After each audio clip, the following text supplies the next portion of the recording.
Hi everyone, I'm Whitney from Sugar and Sparrow, and today I'm showing you how to make a thick caramel filling that's so easy, beautifully spreadable, absolutely delicious, and ideal for filling cakes and cupcakes. This recipe was initially inspired by the soft caramel layer in a Twix bar. I was writing a recipe for a Twix cake and went on a whole journey to come up with the perfect soft caramel consistency for the filling. I love this recipe so much that it's my new go-to for caramel cake filling. That is, unless I want a salted caramel, and in that case you can find my favorite 4-ingredient salted caramel recipe in the recipes section on my YouTube channel or on my blog at sugarandsparrow.com. For this thick caramel filling, I'm adding nearly all of my ingredients into a large saucepan over medium heat. A half of a cup or 113 grams of unsalted butter, 1 cup or 200 grams of packed light brown sugar, 2/3 of a cup or 160 milliliters of sweetened condensed milk, 1/3 of a cup or 80 milliliters of light corn syrup or golden syrup, 5 tablespoons or 75 milliliters of heavy whipping cream, and a teaspoon of salt. Then I'm using a silicone spatula to stir the mixture constantly until the butter melts and the ingredients are uniform. The first time I made caramel in this way, I was using a whisk to combine the ingredients, and somehow some of the brown sugar got trapped in the edges of the bottom of the pan, and they burned. So I find that a silicone spatula helps with scraping the bottom of the pan as you combine the ingredients. Keep stirring until the mixture starts bubbling, about 5 minutes, and then continue stirring until the bubbling mixture begins to thicken, which takes about 6 to 7 minutes. If you have a candy thermometer, you'll want it to reach 225 degrees Fahrenheit or 107 degrees Celsius. The hotter it gets, the firmer it will set at room temperature. And after all my recipe testing, I feel that 225 degrees Fahrenheit is the magic temperature where the caramel will stay nice and soft as it sets. Once you reach this temperature, take the caramel off the heat and mix in the vanilla extract. Then pour the caramel into a separate container to stop the cooking process entirely. From here, you can let it cool to room temperature on the counter, which takes a few hours,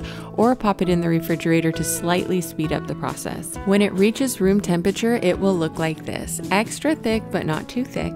Creamy and spreadable, irresistibly gooey with just the right vanilla caramel flavor. For my Twix cake recipe, which I will link below, I also use this caramel recipe as a drip by heating it up slightly. The drip ends up super thick, but if that's the look you're going for, then just know that this recipe is versatile enough to fill the cake and decorate the outside. I'm pretty obsessed with it.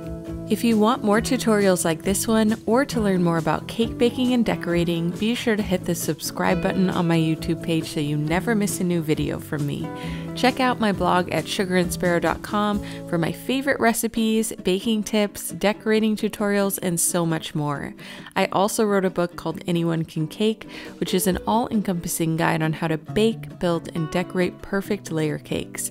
Find it wherever books are sold worldwide, and I'll also link it in the video description below. Thanks for watching.